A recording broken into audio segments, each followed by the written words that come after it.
तो चलिए दोस्तों, आज हम लोग भारतीय संविधान में अनुसूचियाँ और उनके विषय पढ़ेंगे। ठीक है, इसके पहले हम लोग पढ़ चुके हैं। तो चलिए शुरू करते हैं। पहली अनुसूची में क्या है? तो पहली अनुसूची में क्या है? राज्य और उन संघ राज क्षेत्र। ठीक है। दूसरी अनुसूची में क्या है? राष्ट्रपति और अन्य उच्च पदाधिकारियों का वेतन। तीसरी अनुसूची में क्या है? शपथ और प्रतिज्ञान के प्रारूप। चौथी अनुसूची में क्या है? राज्यसभा के स्थानों का आवंटन, राज्यसभा का। ठीक है, याद रखिए, राज्यसभा का। ठीक है। पांचवी अनुसूची में क्या है? अनुसूचित क्षेत्रों और अनुसूचित जनजाति प्रशासन और नियंत्रण के बारे में उपबंध। छठी अनुसूची में क्या है? असम, मेघालय, त्रिपुरा, मिजोरम राज्यों के जनजातीय क्षेत्रों के प्रशासन से संबंध उपबंध। ठीक है, ये क्या है? ठीक है, 71वां बीपीएससी पूछा था। ठीक है। अब देखिए, सातवीं अनुसूची में क्या है? संघ सूची, राज्य सूची, समवर्ती सूची के केंद्र में राज्यों के मध्य शक्तियों का विभाजन। ठीक है। तो पहले संघ सूची में कितना था? तो 97 था। अभी कितना है? 100 गो विषय है। ठीक है। राज्य सूची में पहले कितना था? 65 गो था। अभी कितना है? 66 गो था। अभी 61 गो है। और समवर्ती सूची में पहले 47 गो था। अभी 52 गो विषय है। अब देखिए, 8वीं सूची में भाषाएं हैं, है ना। भाषाएं कितना में है? ठीक है, 343 से 351 तक। ठीक है, भाषाएं हैं अनुच्छेद 343 से 351 तक। 9वीं सूची में क्या है? कुछ अधिनियमों और विनियमों का मान्य कर। ठीक है, तो ये 9वीं में क्या है? कुछ अधिनियमों और विनियमों का अमान्य कर। ठीक है। भूमि सुधार आंदोलन वही 9वीं सूची से जुड़ा हुआ है। ठीक है। और प्रथम संविधान संशोधन 9वीं अनुसूची को जोड़ा गया था। ठीक है। 10वीं अनुसूची दल बदल से संबंधित है। 11वीं अनुसूची पंचायतों से संबंधित है। पंचायत में कितने विषय हैं? तो पंचायत में टोटल 29 विषय हैं। 12वीं अनुसूची नगर पालिका से संबंधित है। नगर पालिका किससे संबंधित है? तो कितने विषय हैं? तो 18 को विषय हैं। अब देखिए, नेक्स्ट आते हैं हम लोग क्षेत्रीय परिषद और उनके मुख्यालय।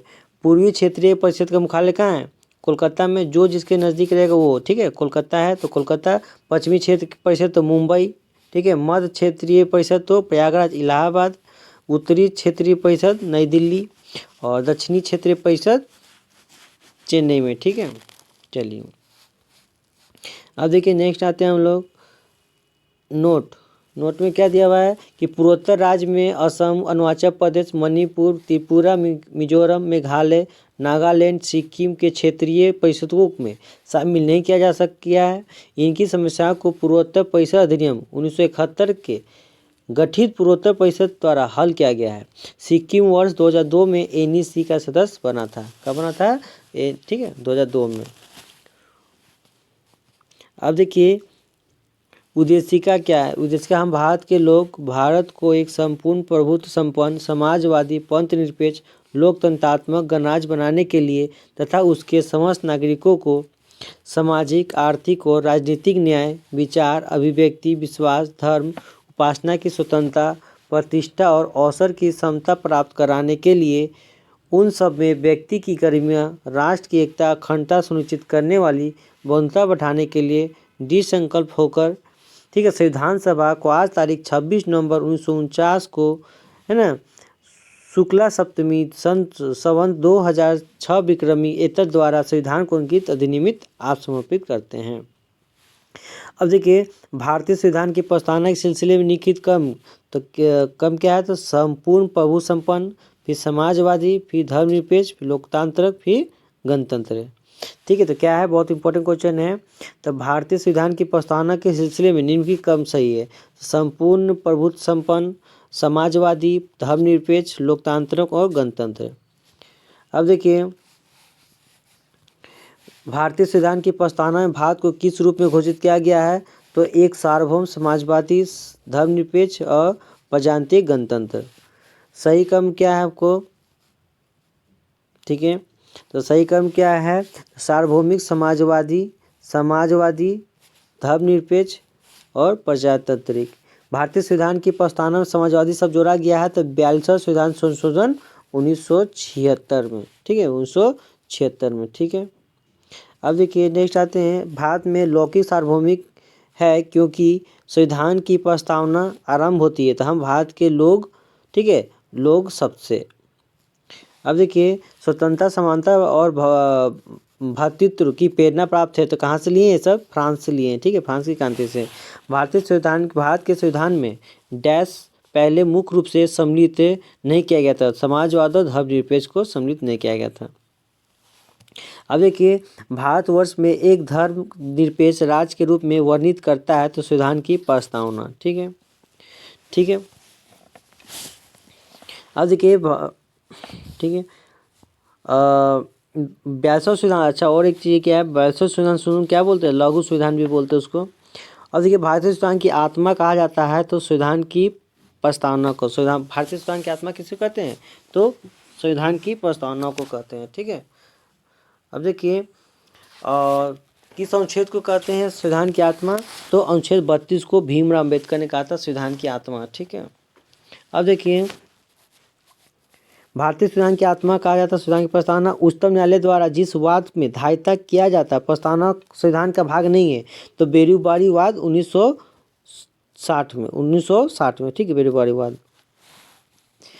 तो उच्चतम न्यायालय द्वारा जिस वाद में धायता किया जाता है, प्रस्तावना संविधान का भाग नहीं है। तो बेरुबारी वाद 1960 में, ठीक है, प्रस्तावना संविधान का भाग नहीं है। तो बेरुबारी वाद 1960 में। उच्चतम न्यायालय द्वारा जिस वाद में कहा गया कि प्रस्तावना संविधान का भाग है, तो केशवानंद भारती वर्सेस केरल राज्य, इसमें कहा गया है कि प्रस्तावना, ठीक है, उच्चतम न्यायालय का, ठीक है, मतलब प्रस्तावना चाहे उच्चतम न्यायालय का ही भाग है, मतलब प्रस्तावना संविधान का भाग है, ठीक है, ये कहा गया है। अब देखिए, शासन प्रणाली, ठीक है, तो भारत में प्रजातंत्र इस तथ्य का आधारित है कि जनता को सरकारों को चुनने और बदलने का अधिकार प्राप्त है।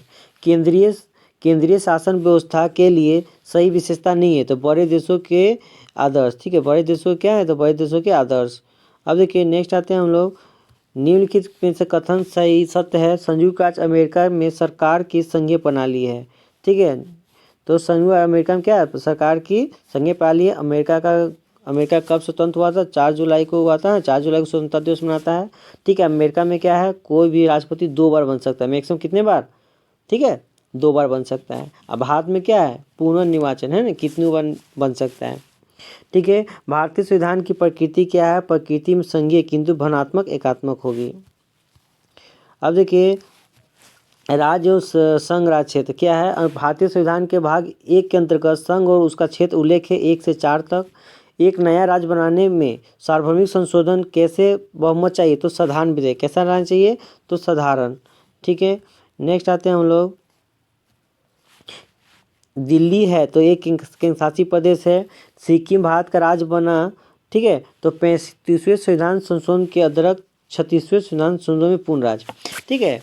तो क्या हुआ था? 35वें संविधान संशोधन के तहत क्या हुआ था? संयुक्त राज्य बना था, ठीक है। बोला था कि 1 साल रहेंगे, आप लोग के साथ देखेंगे बिहेवियर आप लोग को अच्छा लगेगा ना, तो फिर बनेंगे। तो 36वां संविधान संशोधन में क्या पूर्ण राज्य का दर्जा मिल गया था। किस वर्ष झारखंड राज्य अस्तित्व में आया? तो 2000 को। कब आया था? तो 15 नवंबर 2000 को, ठीक है, बिहार से अलग हुआ था। आज़ादी के बाद भाषा के आधार पर राज्यों का पुनर्गठन, राज्यों का पुनर्गठन, ठीक है, राज्यों का पुनर्गठन कब हुआ था? तो 1956 में, ठीक है। आज़ादी के बाद कब हुआ था? 1956 में, ठीक है।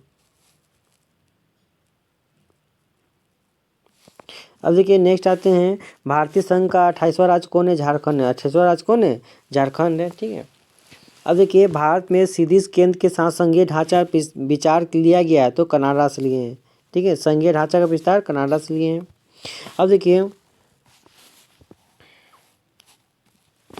आंध्र प्रदेश का स्थापना 1953 में है ना, ये भाषा के आधार पर हुआ था, ठीक है। ये क्या होता है कि भाषा के आधार पर आंध्र प्रदेश का स्थापना 1 अक्टूबर 1953 को हुआ था, ठीक है। ऐसे बोलेंगे तो, ठीक है, राज्य पुनर्गठन आयोग के तहत 1956 में हुआ था। गुजरात और महाराष्ट्र की स्थापना 1 मई 1960 को हुआ था। नागालैंड की स्थापना 1963 में, नागालैंड की स्थापना 1961 में, 63 में। हरियाणा 1966 में, ठीक है, हरियाणा और पंजाब हरियाणा 1966 में। हिमाचल प्रदेश 1971 में। मणिपुर मेघालय और त्रिपुरा 21 जनवरी 1972 को। मणिपुर मेघालय और त्रिपुरा 21 जनवरी 1972 को। सिक्किम 1975 को। सिक्किम कब बना था? तो 35वां संविधान संशोधन के तहत सहयुक्त हुआ था और 36वां संविधान संशोधन के तहत पूर्ण राज्य बन गया था, ठीक है। तो 75 में पूर्ण राज्य हो गया, बन गया था। मिजोरम और अरुणाचल प्रदेश 1987 में और गोवा भी 1987 में, ठीक है। तो गोवा दिवस कब मनाते हैं? तो 30 मई ठीक है, 31 मई 1987 को। और गोवा लाइब्रेशन डे मतलब गोवा मुक्ति दिवस, पुर्तगाल के हाथों सबसे अंतिम में मुक्त हुआ था गोवा। ठीक है, कब मुक्त हुआ था गोवा? तो गोवा लाइब्रेशन डे मनाते हैं 19 दिसंबर को, 19 दिसंबर को मनाते हैं। ठीक है, छत्तीसगढ़ 1 नवंबर 2000 को, उत्तराखंड 9 नवंबर 2000 को, और झारखंड 15 नवंबर 2000 को। 15 नवंबर किसकी जयंती में मनाते हैं? तो बिरसा मुंडा है ना, यहाँ इसको भगवान माना जाता है। ठीक है, झारखंड में। ठीक है, और सा काम किए हैं भगवान वाला। ठीक है, अब देखिए नेक्स्ट आते हैं हम लोग भारतीय संविधान नागरिकता है। दूसरा में क्या आता है? नागरिकता आते हैं। तो भारतीय संविधान के भाग 2 में नागरिकता संबंधी प्रावधान है। क्या है? नागरिकता संबंधी प्रावधान है। अब देखिए, तो भारतीय संविधान के भाग 2 में क्या है? नागरिकता का प्रावधान है। ठीक है, तो 5 से 11 नागरिकता कितना से कितना तक है? 5 से 11 तक है। नागरिकता संबंधी विधि निर्मित करने की शक्ति संसद को है। ठीक है, तो अनुच्छेद 11 के तहत संसद कितना तहत करता है? अनुच्छेद 11 के तहत करता है। ठीक है, संसद बनाती है, लेकिन इसकी जिम्मेदारी किसको दिया गया है? ठीक है, नागरिकता का जिम्मेदारी तो गृह मंत्रालय को। किसको? अब गृह मंत्रालय मंत्री कौन है? अमित शाह हैं। भारतीय नागरिकता नहीं प्राप्त की जा सकती, भारतीय बैंक में धन जमा करके नहीं कर सकते हैं। नागरिकता कानून कब पारित हुआ था? तो नागरिकता कानून कब पारित हुआ? तो 11 दिसंबर 2019 को, 11 दिसंबर 2019 को पारित हुआ। नागरिकता कानून कब पारित हुआ? ठीक है, अब देखिए नागरिकता संशोधन नियम 2019 का उद्देश्य है अफगानिस्तान, बांग्लादेश और पाकिस्तान में उत्पीड़न अल्पसंख्यकों को, ठीक है, भारत में, ठीक है, नागरिकता दी जाएगी। ठीक है, अब देखिए, तो कुछ क्वेश्चन रह गए हैं नागरिकता से। तो नागरिकता में क्या है? ठीक है, तो नागरिकता में क्या है? तो भारत की नागरिकता कैसी है? एक हरी नागरिकता है। कैसी भारत की नागरिकता? एक हरी है। ठीक है, अब नागरिकता का प्रावधान कहाँ से लिए? तो ब्रिटेन से लिए। नागरिकता प्रावधान ब्रिटेन से लिए हैं। ठीक है, अब भारत की नागरिक अधिनियम कब आया था? भारतीय नागरिक अधिनियम कब आया था? 1955 में। भारतीय नागरिक अधिनियम 1955 में। अब पहली बार नागरिकता में संशोधन किया गया। कब किया गया? 1986 में। कब किया गया? 1986 में पहली बार नागरिकता संशोधन किया गया था। ठीक है, चलिए अनुच्छेद 5 में क्या है? तो संविधान प्रारंभ में दी गई नागरिकता। ठीक है, तो इसमें अनुच्छेद 5 में क्या है? ठीक है, तो नागरिकता के बारे में, ठीक है, उसका बताया गया नागरिकता क्या है। ठीक है, चलिए, तो जो स्वतंत्रता के समय भारत में थे उसको नागरिकता दिया गया अनुच्छेद 5 में। ठीक है, अनुच्छेद 6 में क्या है? ठीक है, पाकिस्तान से भारत आए लोगों को नागरिकता दिया जाएगा। ठीक है, लेकिन संविधान बनने से पहले आ जाए। ठीक है, अनुच्छेद 7 में क्या है? स्वतंत्रता के बाद, ठीक है, भारत से पाकिस्तान चले गए हैं ऐसे व्यक्ति, ठीक है, वो आ जाएगा तो उसको भी मिल जाएगा संविधान बनने से बाद। ठीक है, संविधान बनने से पहले जो व्यक्ति, ठीक है, भारत से पाकिस्तान चला गया था वो वापस संविधान बनने के पहले आ जाए तो उसको भी मिल जाएगा। अनुच्छेद 8 में क्या बोलता है? कोई आदमी विदेश घूमने गया है, नौकरी करने गया है, तो इस कारण से उसका नागरिकता समाप्त नहीं होगी। ठीक है, ये बोला गया। 9 में क्या बोला गया है? ठीक है, अगर कोई आदमी विदेश की नागरिकता ले लेगा तो इसको भारत की नागरिकता स्वतः त्यागना होगा या तो हटा दिया जाएगा। ठीक है, अनुच्छेद 10 में क्या बोला गया है? ठीक है, भारत की नागरिकता छीन ली जाएगी जब तक वो, है ना, देशद्रोही काम ना करता हो या पागल हो, दिवाली हो। ठीक है, किसी को दिक्कत ना करे। अगर दिक्कत करेगा तो उसको नागरिकता छीन ली जाएगी। ठीक है, चलिए, अनुच्छेद 11 में क्या है? कि नागरिक संबंधी कानून संसद ही बनाती है। कौन बनाती है? संसद बनाएगी। ठीक है, लेकिन किसके जिम्मेदारी रहेगा? ये गृह मंत्रालय के जिम्मेदारी रहेगा। अब आते हैं मूल। अब देखिए, आज हम लोग मूल अधिकार पढ़ने जा रहे हैं। ठीक है, तो भारतीय संविधान में, ठीक है, तो अब हम लोग पढ़ेंगे मूल अधिकार। भारतीय संविधान में इन अनुच्छेद के अंतर्गत नागरिकों को मूल अधिकार प्रदान किए गए हैं। तो 12 से 35, अनुच्छेद 12 से 35 तक, जिस अनुच्छेद में उल्लेखित है कि राज्य ऐसी विधि कोई विधि नहीं बनाएगा जो भाग द्वारा प्रदत्त अधिकारियों को छीनती या न्यून करती है।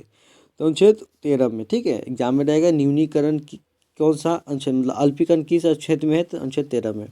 विधि का नियम या कानून का अधिराज का मतलब क्या है? सभी के लिए एक कानून और सभी के लिए एक न्यायतंत्र। अब देखिए, भारत के संविधान के निम्नलिखित अनुच्छेद प्रेस की स्वतंत्रता संबंधित है। तो 19 का 1 है ना, 19 का 1 है। ठीक है, उच्चतम न्यायालय की व्यवस्था के अनुसार निजी भवनों के ऊपर राष्ट्रीय झंडे को फहराने डैश के तहत हर नागरिकों को मौलिक अधिकार दिया है। तो झंडा फहराना है ना, पुतला जलाना है, आरटीआई करना है, ठीक है, और प्रेस की स्वतंत्रता, सब 19 का एक में है। ठीक है, भारत के संविधान संशोधन करके शिक्षा का अधिकार कब पारित हुआ? तो 1 अप्रैल 2010 को भारतीय संविधान के संशोधन करके शिक्षा का अधिकार कब पारित हुआ? 1 अप्रैल 2010 को। ठीक है, संविधान संशोधन कौन सा अनुच्छेद में है? तो अनुच्छेद 368, अनुच्छेद 368 भाग 20 में। अब देखिए नेक्स्ट आते हैं हम लोग, सूचना का अधिकार, काम का अधिकार, शिक्षा का अधिकार और मकान का अधिकार में यह मानव अधिकार भारतीय संविधान के अंतर्गत मौलिक अधिकार भी हैं। ये क्या है? शिक्षा का अधिकार विकल्पानुसार। ठीक है, ये मौलिक कार्य है। ठीक है, शिक्षा का अधिकार क्या है? तो 21 का ए में जोड़ा गया है, 21 का ए में जोड़ा गया है शिक्षा का अधिकार। ठीक है, ठीक है, 86वां संविधान संशोधन 2002 के तहत, 86वां संविधान संशोधन 2002 के तहत। ठीक है, चलिए अब देखिए, मौलिक अधिकारों को लागू करने के लिए शक्ति दी गई है तो सर्वोच्च न्यायालय, उच्च न्यायालय को। ठीक है, मौलिक अधिकारों को लागू करने के लिए। ठीक है, अब देखिए नेक्स्ट आते हैं हम लोग, संवैधानिक उपचारों में से इसे पोस्टमार्टम भी कहा जाता है। तो उत्प्रेषण को पोस्टमार्टम, ठीक है, उत्प्रेषण को क्या बोलते हैं? उत्प्रेषण को पोस्टमार्टम बोलते हैं। यह मूल अधिकार भारतीय संविधान के नागरिकों को नहीं दिया जाएगा। तो संपत्ति का अधिकार नहीं है ना, पहले अनुच्छेद 31 और अनुच्छेद 19 में था संपत्ति का अधिकार। ठीक है, तो संपत्ति का अधिकार 31 में रहेगा तो पैतृक संपत्ति का, और 19 में रहेगा तो, ठीक है, खुद का संपत्ति। ठीक है, चलिए, तो इसको कहाँ रख गया? संपत्ति के अधिकार को 300 का क में भेज दिया गया। ठीक है, जो उन मौलिक अधिकारों का चयन करे जो भारतीय नागरिकों को प्राप्त है परंतु गैर नागरिकों को नहीं।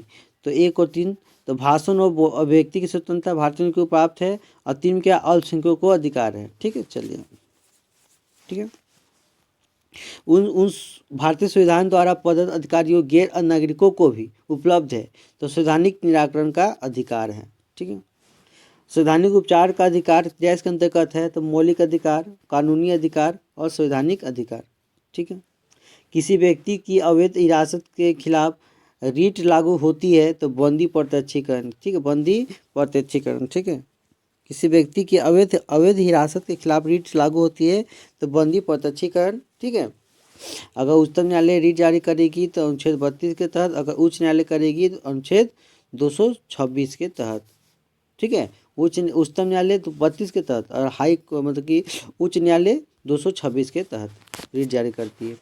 रीट 5 टाइप का होता है। मौलिक अधिकारों की सूची में संपत्ति का अधिकार निकाल दिया गया है तो मोरारजी देसाई के शासनकाल, किसके शासनकाल में हटा दिया गया है? तो मोरारजी देसाई के शासनकाल में हटा दिया गया है। ठीक है, अब देखिए किस संविधान संशोधन के तहत? तो 44वां संविधान संशोधन 1978 के तहत।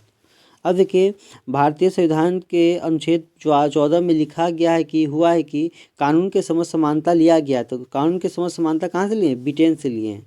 ठीक है, और कानून के समक्ष समानता कहाँ से लिए हैं? तो ब्रिटेन से लिए हैं। ठीक है, और कानून के समक्ष संरक्षण बोले तो अमेरिका से। कानून के समक्ष संरक्षण कहाँ से लिए हैं? तो अमेरिका से। ठीक है, चलिए, भारतीय संविधान के मौलिक अधिकारों का विचार लिया गया है। ठीक है, भारतीय संविधान के मौलिक अधिकार कहाँ से लिए हैं? तो यूएसए से, अमेरिका से लिए हैं, है ना। अमेरिका अपना कब स्वतंत्रता दिवस मनाता है? 4 जुलाई को मनाता है।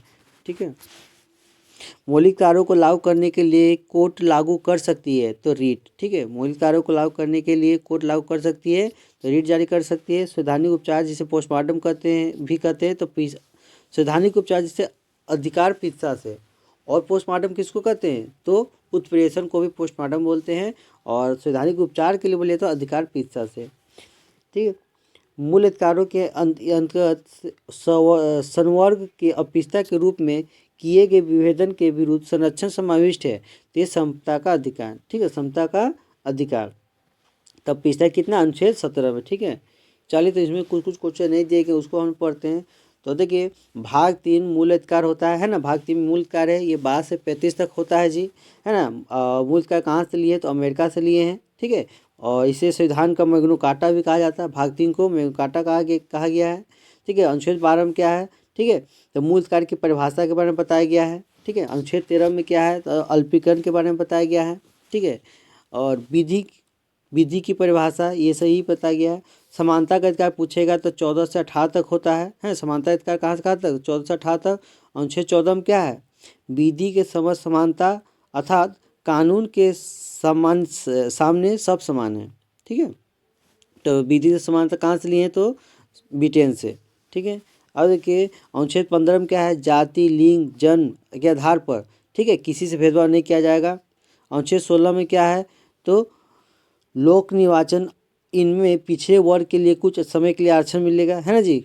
चलिए, अनुच्छेद 17 में क्या है, छुआछूत का अंत, मतलब अस्पृश्यता का अंत हो गया। अनुच्छेद 18 में क्या है, तो उपाधियों का अंत। ठीक है, लेकिन कुछ जैसे कि शिक्षा सुरक्षा भारत रत्न पद्म भूषण ये सब रखने का अधिकार है, लेकिन किसी दूसरे देश का है ये कोई भी मेडल, तो राष्ट्रपति से पूछ के रख सकता है। ठीक है, अब भारत में जितना भी दिया जाता है आपको प्राइज, ठीक है, ये सब किसके तहत, तो अनुच्छेद 18 के तहत।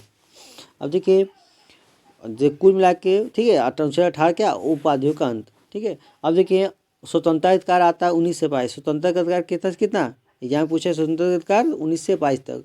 तो 19 में क्या है, अभिव्यक्ति की स्वतंत्रता, बोलने की, 19 में ही आता है आपको 6 गो। ठीक है, 19 में क्या आता है, तो 6 गो आता है। ठीक है, अब देखिए तो 19 में का 1 में क्या है, तो अभिव्यक्ति की स्वतंत्रता, बोलने की स्वतंत्रता, झंडा लहराने की स्वतंत्रता, पुतला जलाने की स्वतंत्रता, आरटीआई करने की स्वतंत्रता, प्रेस की स्वतंत्रता। अब देखिए ये अनुच्छेद 19 का 1 में, 2 में क्या है, बिना हथियार सभा करने की स्वतंत्रता। अनुच्छेद 19 का 3 में क्या है, संगठन बनाने की स्वतंत्रता, है ना, गुट बना सकते हैं आप लोग, स्वतंत्र है। और 4 में क्या है, बिना रोक टोक चारों घूमने के लिए, है ना, आप भारत के किसी भी कोने में घूम सकते हैं। ठीक है, बिना रोक टोक के। ठीक है, और 5 में क्या है, भारत में किसी भी शहर में बसने की स्वतंत्रता। ठीक है, किसी भी शहर में बसने की स्वतंत्रता। ठीक है, भाग 6 में संपत्ति का अधिकार था। ठीक है, अब ये मूल अधिकार नहीं रहा।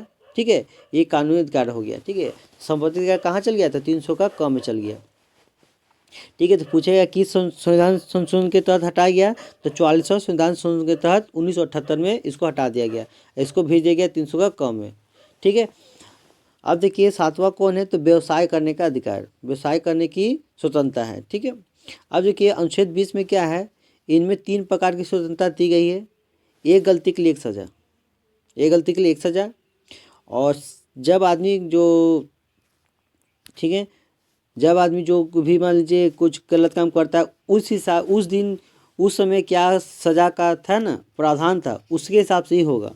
ठीक है, जिस समय जो प्रावधान था सज़ा के लिए, ठीक है, उसी हिसाब से उसको कानून मिले, ठीक है, सज़ा मिलेगा। और सज़ा के बाद भी कैदी को संरक्षण, ऐसा नहीं कि सज़ा मिला तो उसको कैदी को मार देना है। ठीक है, तो उसको संरक्षण देना उसके बाद भी। ठीक है, अब देखिए अनुच्छेद 20 में बोला गया, जब तक व्यक्ति को न्यायालय दोषी करार नहीं देगा वो दोषी नहीं माना जाएगा। ठीक है, अब आता है अनुच्छेद 21 में क्या है, प्राण और देह स्वतंत्रता, प्राण और देह स्वतंत्रता। ठीक है, एग्जाम में एक बार पूछ लिया था कि पुलिस जो चालान काटती है ना, ये सब किसके अनुच्छेद के तहत, अनुच्छेद 21 के तहत। ठीक है, चलिए अब देखिए अनुच्छेद 21 का क, बहुत इंपॉर्टेंट क्वेश्चन है, 21 का क पूछता है एग्जाम में। ठीक है, 21 का क क्या है, 6 से 14 साल के बच्चों को निःशुल्क प्राथमिक शिक्षा, कितना, 6 से 14 साल के बच्चों को निःशुल्क शिक्षा। ठीक है, इसको कब जोड़ा गया, तो 86वां संविधान संशोधन 2002 द्वारा जोड़ा गया था। ठीक है, अब देखिए अनुच्छेद 22 में क्या है, इसमें 3 प्रकार की स्वतंत्रता दी गई है। तो आदमी को गिरफ्तारी में संरक्षण, गिरफ्तारी में संरक्षण मिलेगा। व्यक्ति को गिरफ्तार करने से पहले वारंट बताना होगा, है ना, कारण बताएगा। ठीक है, और क्या है, 24 घंटे के अंदर उसे न्यायालय में ससहीर प्रस्तुत करना है। ठीक है, और 24 घंटा में यातायात और अवकाश का समय नहीं गिना जाता है। अब देखिए 22 का ही 3 में क्या है, गिरफ्तार व्यक्ति को अपने पसंद का वकील रखने का अधिकार है ना, कोई भारत में कोई भी आदमी अपना मनपसंद वकील रख सकता है, तो अनुच्छेद 22 में ही है। ठीक है, अब देखिए अनुच्छेद क्या है, अनुच्छेद 23-24 में क्या है, शोषण के विरुद्ध का एग्जाम पूछेगा, शोषण के विरुद्ध अधिकार कितना में, तो अनुच्छेद 23 और 24 में। अनुच्छेद 23 में क्या, बालाश्रम, है ना, बच्चों से काम करवाएगा जबरदस्ती, बेरोजगारी, है ना, बिना वेतन के काम कराएगा। ठीक है, तो ये सब क्या रोक लगाएंगे, तो अनुच्छेद 23 में क्या यही सब है। अनुच्छेद 24 में बोला गया है 14 वर्ष से कम व्यक्ति, है ना, 14 वर्ष से कम वाले बच्चे को, ठीक है, किसी खतरनाक काम में नहीं लगाएंगे, फेक एक्टिविटी में नहीं लगाएंगे। ठीक है, तो कि एग्जाम पूछेगा कि कितने वर्ष से कम, तो 14 वर्ष, ये एग्जाम पूछेगा कितने वर्ष से कम, तो 14 वर्ष से कम। तो अब आते हैं स्वतंत्रता का अधिकार। ठीक है, मतलब धार्मिक स्वतंत्रता अधिकार कितना, धार्मिक स्वतंत्रता का अधिकार 25 से 28 तक होता है। ठीक है, 25 से 28 तक। तो अनुच्छेद 25 में क्या है, अंतःकरण की चर्चा, व्यक्ति धार्मिक स्वतंत्रता की चर्चा। ठीक है, इसके तहत क्या, सिखों को किरपान रखना है, मुस्लिमों को दाढ़ी रखना है, हिंदू को टीका रखने की स्वतंत्रता है। ठीक है, अनुच्छेद 26 में क्या है, इसमें सामूहिक धार्मिक स्वतंत्रता है। ठीक है, समूह में आप धार्मिक स्वतंत्र मतलब धर्म कर सकते हैं। ठीक है, जैसे कोई समूह में यज्ञ होता है, हवन होता है ना, सड़क पर नमाज भी पढ़ता है। ठीक है, अनुमति है। ठीक है, दिल्ली में तो आम चीज़ हो गया ये सब, सड़क पर नमाज पढ़ना। अब अनुच्छेद 27 में क्या है, धार्मिक कार्यों के लिए रखा धन पर टैक्स नहीं लगेगा। ठीक है, धार्मिक कार्यों पर रखा जो धन है उस पर टैक्स नहीं लगेगा। ठीक है, वो लोग चाहे तो अपने से दान करता है। ठीक है, आपातकाल में कोना में पंडित जी लोग है ना, ट्रस्ट लोग दिया था मंदिर से। ठीक है, अब देखिए तो अनुच्छेद 27 में क्या है, धार्मिक कार्यों के लिए रखा धन पर कोई टैक्स नहीं लगेगा। 28 में क्या है, सरकारी धन से चल रही संस्था में धार्मिक शिक्षा नहीं दी जाएगी। सरकारी धन से जो भी संस्था चल रहा है उसमें धार्मिक शिक्षा नहीं दी जाएगी। ठीक है, चलिए अब देखिए अनुच्छेद 29-30 क्या, अल्पसंख्यक संरक्षण। ठीक है, किसके लिए है, अल्पसंख्यकों के संरक्षण है। ठीक है, अब देखिए तो अनुच्छेद 29 में क्या है, इन अल्पसंख्यकों की रक्षा, और कहा गया है कि किसी भी अल्पसंख्यक को इसकी भाषा और संस्कृति के आधार पर किसी संस्था में प्रवेश के लिए नहीं रोक सकते हैं ना। मान लीजिए जो किसी विद्यालय में जाना चाहे है ना, मुसलमान है या हिंदू सिख है ना जी, तो उसके बेसिस पे किसी को रोक नहीं सकते, सबको पढ़ना है, सबको बढ़ना है। ठीक है, अब जो अनुच्छेद 30 में क्या है, अल्पसंख्यक यदि बहुसंख्यक के बीच रहने में संकोच कर रहा है ना, मान लीजिए है ना कि हिंदू धर्म का है। ठीक है, तो किसी धर्म का है, कोई धर्म बहुत कम है, बहुत धर्म ज़्यादा है। ठीक है, तो कम वाला बेसी के बीच रहने में संकोच कर रहा है। ठीक है, तो अपने पसंद का संस्था भी खोल सकता है।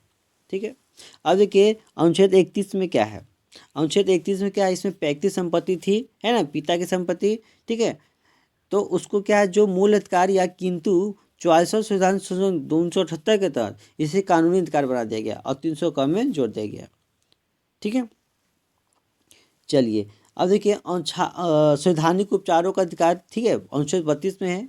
ठीक है, अनुच्छेद 32 को क्या बोलते हैं, संविधान की आत्मा बोलते हैं, संविधान की आत्मा बोलते हैं। ठीक है, अच्छा तो इसमें 5 तरह का रिट जारी होता है। कौन रिट जारी करता है, तो उच्चतम न्यायालय रिट जारी करता है। ठीक है, चलिए अब देखिए नेक्स्ट आते हैं हम लोग। अच्छा, अनुच्छेद 352 के तहत राष्ट्रीय आपातकाल का लगता है, तो 20 से 21 ही ऐसा अनुच्छेद है जिसे वंचित किया जा सकता है। ठीक है, ठीक है, जिसे वंचित नहीं कर सकते हैं। तो याद रखिएगा कि आपातकाल के दौरान 20 से 21 को कभी छीना नहीं जा सकता है। किसको छीना जा सकता है, 19 को छीना जा सकता है। ठीक है, आपातकाल लगेगा तो कोई आदमी कहीं घूम नहीं सकता है, कहीं बोल नहीं सकता है, संस्था नहीं बना सकता है ना, ये सब कुछ नहीं कर सकता है। अब आते हैं हम लोग। ठीक है, पछतानों को संविधान की आत्मा कहा गया है ना, और पोस्टमार्टम उत्प्रेषण को पछतानों को संविधान की आत्मा कहते हैं और उत्प्रेषण को पोस्टमार्टम बोलते हैं। ठीक है, अब देखिए उच्चतम न्यायालय अनुच्छेद 32 के तहत रिट जारी करता है और हाईकोर्ट 226 के तहत। उच्चतम न्यायालय अनुच्छेद 124 में आता है और क्या बोलता है उसको, हाईकोर्ट 214 में आता है। ठीक है, चलिए अब देखिए तो एग्जाम में पूछेगा आपको, मूल से अधिकारों को 7 श्रेणियों में बांटा गया है, लेकिन वर्तमान में कितने हैं, 6 ही हैं।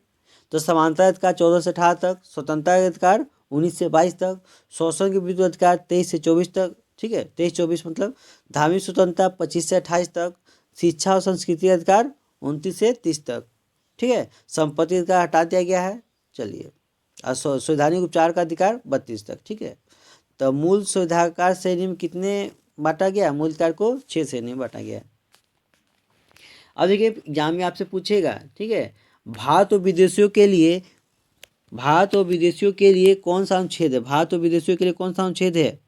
ठीक है, तो 14, 20, 21 का ए, 23, 24, 25 से 28 ये भारत और विदेशी दोनों के लिए है। ठीक है, केवल भारतीयों के लिए बोले तो 15, 16, 19, 29, 30। केवल भारतीयों को बोलेगा तो 15, 16, 19, 29 और 30 केवल भारतीयों को अनुच्छेद मिलता है। ठीक है, अब देखिए राज्य के नीति निर्धारक तत्व, ठीक है, राज्य के नीति निर्धारक तत्व क्या है, जिसको डीपीएसपी इंग्लिश में बोलता है ना जी, direction principle of state policy, ठीक है।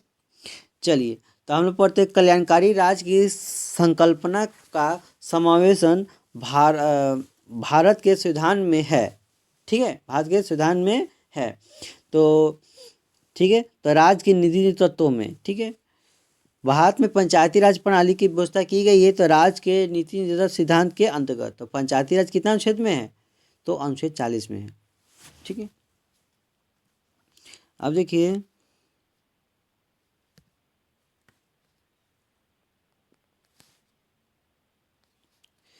यह अनुच्छेद पंचायत के संगठन के लिए राज्य सरकारों को निर्देश देता है कि अनुच्छेद 40 है ना, तो अनुच्छेद 40 पंचायत, ठीक है, महात्मा गांधी द्वारा लाया गया है।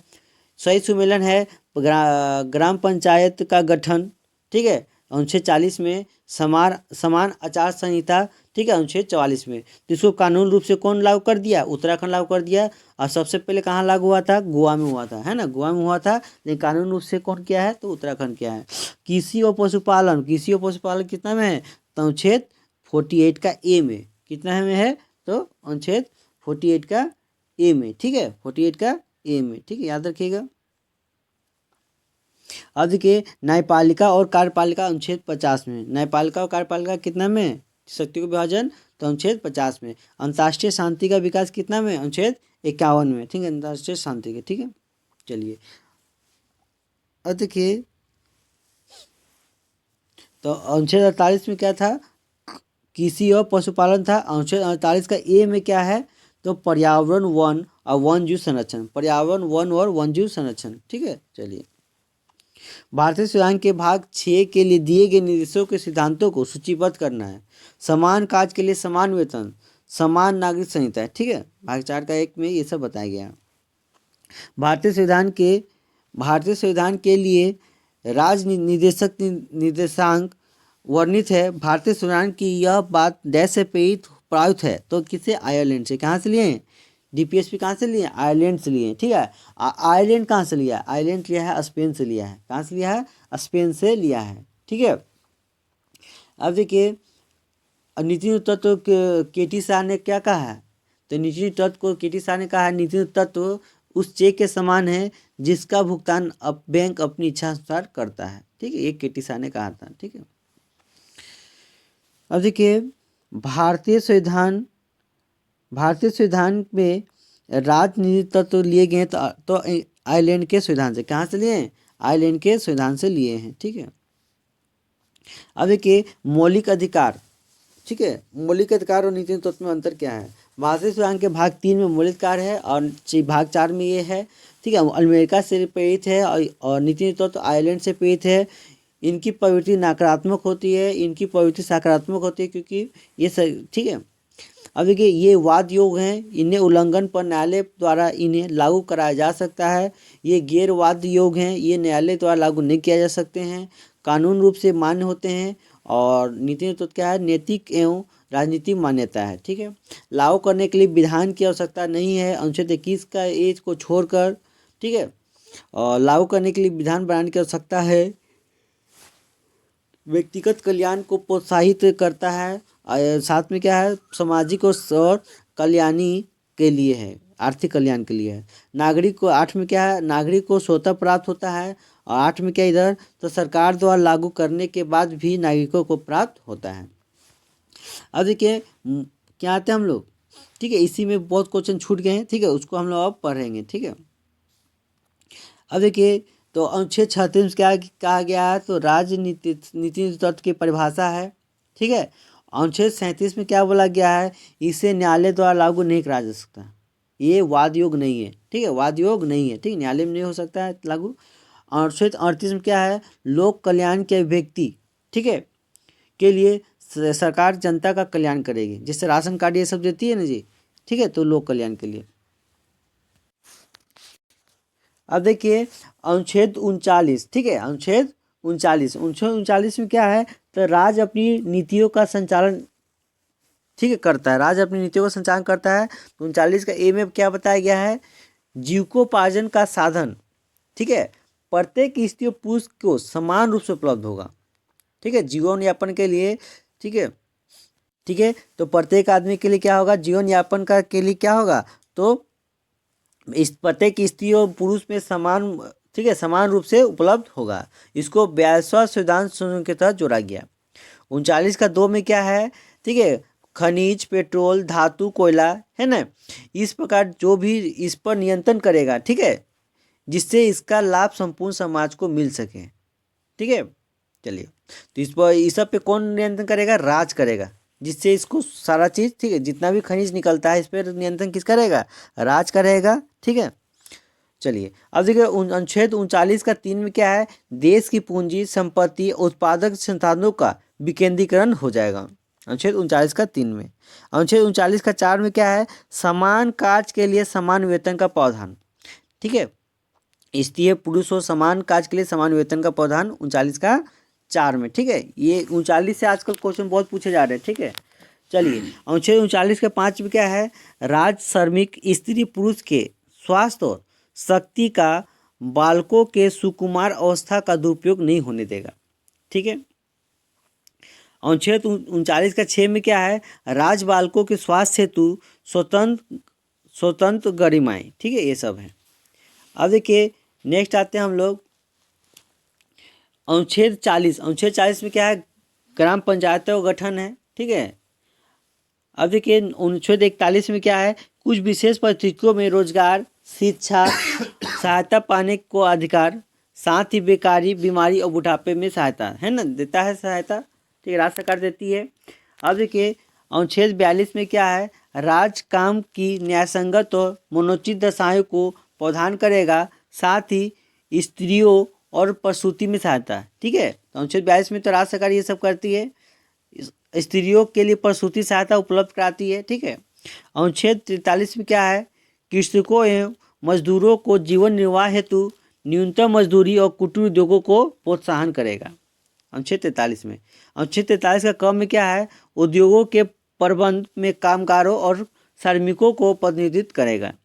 अनुच्छेद 44 में क्या है, समान सिविल संहिता। समान सिविल संहिता सबसे पहले लागू कौन किया था, गोवा किया था, लेकिन ठीक है, विधि के रूप में कौन किया समान सिविल संहिता, तो उत्तराखंड।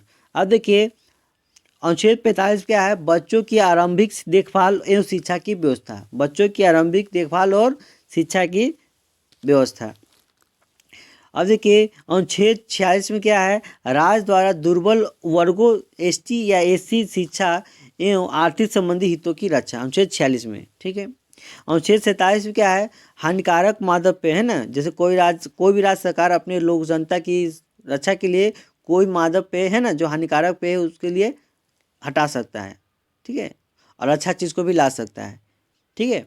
चलिए, अब देखिए जैसे कोई दारू बंद कर देता है, कोई सिगरेट, कोई राज्य सिगरेट बंद कर देता है ना, कोई बीड़ी बंद कर देता है, यही सब, ठीक है। कोई खाद्य पदार्थ में प्रोटीन लाता है, कार्बोहाइड्रेट लाता है, ये सब, ठीक है।